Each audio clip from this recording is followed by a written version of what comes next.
La caravane sort enfin de sa chrysalide après plus d'1 an de création. La manœuvre s'avère millimétrée car l'œuvre en impose et se manie avec délicatesse. On a forcément de la pression puisque avec tous les inconvénients qu'on peut rencontrer sur la route, on peut toujours avoir des aléas ou des choses comme ça. D'ailleurs, 1 kilomètre plus loin, un engin transporteur prend feu et l'équipe, à sa grande surprise, va vite comprendre pourquoi. Ah putain, c'est ça. Donc c'est bon, ça va. C'était un nid en fait, un nid d'oiseau qui s'est encastré près du radiateur, qui a créé une surchauffe et du coup un départ d'incendie. Donc ça nous a fait un petit peu d'animation, mais tout est rentré dans l'ordre. Et on continue. 2 heures plus tard, la caravane arrive à la prairie. Les répétitions générales peuvent commencer. Super.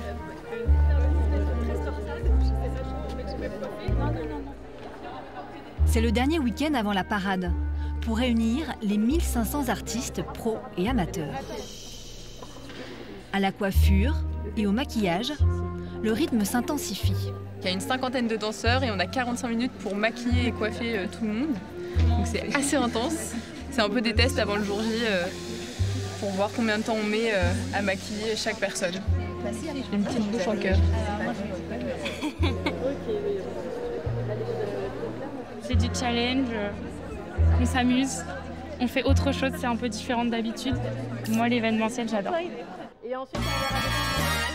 Vous êtes beaux comme des camions. On est au but là, on est bien. C'est trop bien. Cette brigade incarne le baroque avec le peuple et l'aristocratie, bien connue pour ses fastes et ses exagérations. On voulait représenter toute cette société-là, c'est pour ça qu'on a aussi le peuple qui essaye de se hisser à la haute société et du coup qui gestuellement au niveau de la danse essaye de faire exactement comme eux pour être dans le même rang. Quand vous vous saluez entre vous, ouvrez sur le public. Voilà, ils sont comme ça, quand ils sont comme ça. Derniers ajustements, ultime conseil, Amélie Clément doit à la fois orchestrer et encourager. Les équipes, elles sont éreintées, je vais pas vous mentir, mais elles tiennent à l'énergie, au smile. Profitez de ce moment qui est offert. Merci beaucoup. Et pour la première fois, les danseurs répètent aux côtés d'une majestueuse camarade de jeu, Joséphine, une géante de 4,80 m. L'aboutissement de 7 mois de travail acharné où ils ont dû maîtriser 6 à 8 chorégraphies pour traverser l'histoire de Caen. C'est hyper émouvant. On a commencé avec les phrases de chorégraphie difficiles. Maintenant, notre corps il les connaît par cœur, on n'y pense plus, quoi. Il n'y a plus qu'à mettre l'émotion dedans et c'est nickel, quoi. Petit à petit, on arrive à rentrer dans notre rôle, à comprendre mieux aussi le déroulé et les enchaînements. Et donc, je pense qu'on sera prêt pour le jour, le grand jour.